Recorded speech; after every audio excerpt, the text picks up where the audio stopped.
Would you like to host guests for an entire weekend? Well, that takes a little bit more planning, but I can help you with that.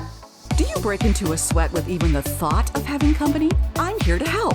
After trying just a few of my hosting tips, you'll be more than ready to say, come on over.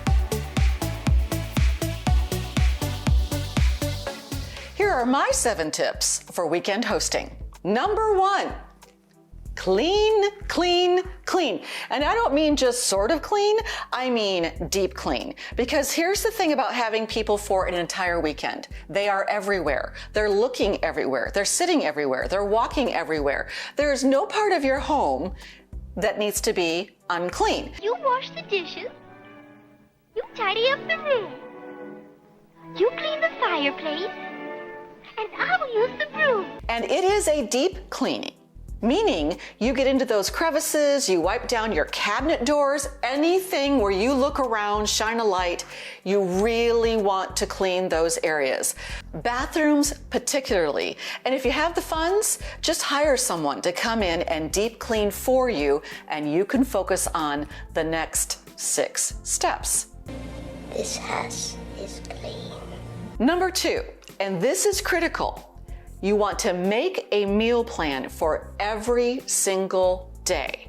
Now, part of your meal plan may be, let's have a picnic, or let's go to a coffee shop, or let's go out to eat. That still needs to be on your plan. And that plan can be flexible, but you need a plan before they arrive. Wait, I have a plan. I actually have this cool menu planner, and I did a whole show on planning menus. We will link that down below. This has the days of the week on it. I also have a blank one that you can just fill in days of the week there. And how that helps is we're not scrambling to figure out what to eat.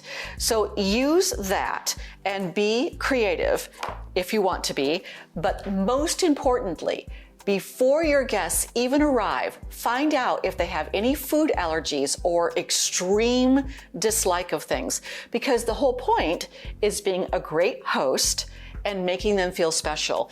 And if onions make them sick, no one feels special about that. Number 3, plan indoor and outdoor activities. Now here in the Mid-South in the summer, it is hideous outside. We don't want to be outside. We might go outside for a bonfire in the evening if we're really desperate, but we want to plan some more indoor activities. So this is a great time to get out your games.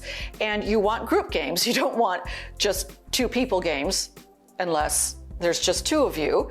But you can have card games, you can have board games, anything that would occupy inside. You could do movies, just something for togetherness inside. Outside, you could have a picnic if it were nice out, a picnic. You could go to a winery. This comes from your mother's butt?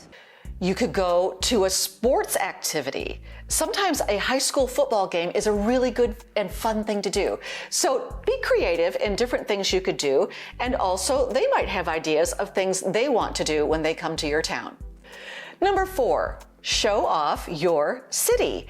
Now, you may not live in a big town like Nashville or Birmingham or Cincinnati, but a small town has small town charms, and I'm sure there is something in your town your guests would love to see. For instance, you might have a super cool coffee shop. You might have a grower of sunflowers or some sort of flower, and you could take them there. You might have a winery close by, and you might want to take them there. Just get out and walk around your little town and show it off in great style, and your guests will love that. Come hoot and howl and holler from the heart. This is pathetic. Number 5, if you have the funds, buy tickets to a special event. In fact, we've had people come here for a special event, and then we're kind of the staging area. They stay with us, but they are coming for a special event, a festival, a concert, a sporting event, a museum. It could be anything. But if you say, ta-da, we have tickets, that's even more fun, and they will love it. Put your hands together for the Bikini Bottom Super Band. Number 6, offer your laundry facilities. I had no idea what a huge hit this was going to be until we had some out-of-town guests with a lot of laundry. And I just said, hey, do you want to do some laundry before you leave? And they were thrilled because, let's face it, who wants to drag home dirty laundry? No one I know. So just make it available, show them how it works. They can do it the night before they're leaving, and they get to go home and just simply unpack and put the clothes away. No extra work for them when they get home, and no extra work for you while they're here. This is the dullest moment I've ever experienced. And number 7, I saved the best for last. Let them take you to dinner. Now, I know a lot of people who are like, no, you don't have to take us to dinner. Trust me, by the last night, you want them to take you to dinner.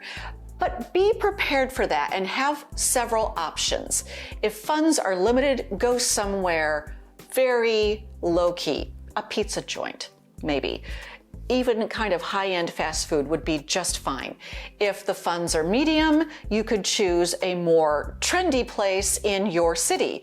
If your funds are very high-end, go for it. If they say, we want to take you out for an extravagant dinner, have a place in mind that you've been wanting to go or that you think would be a great fit for your guests, and just let them treat you. They will love it, you will love it, and that will put an exclamation point on the end of your highly successful weekend.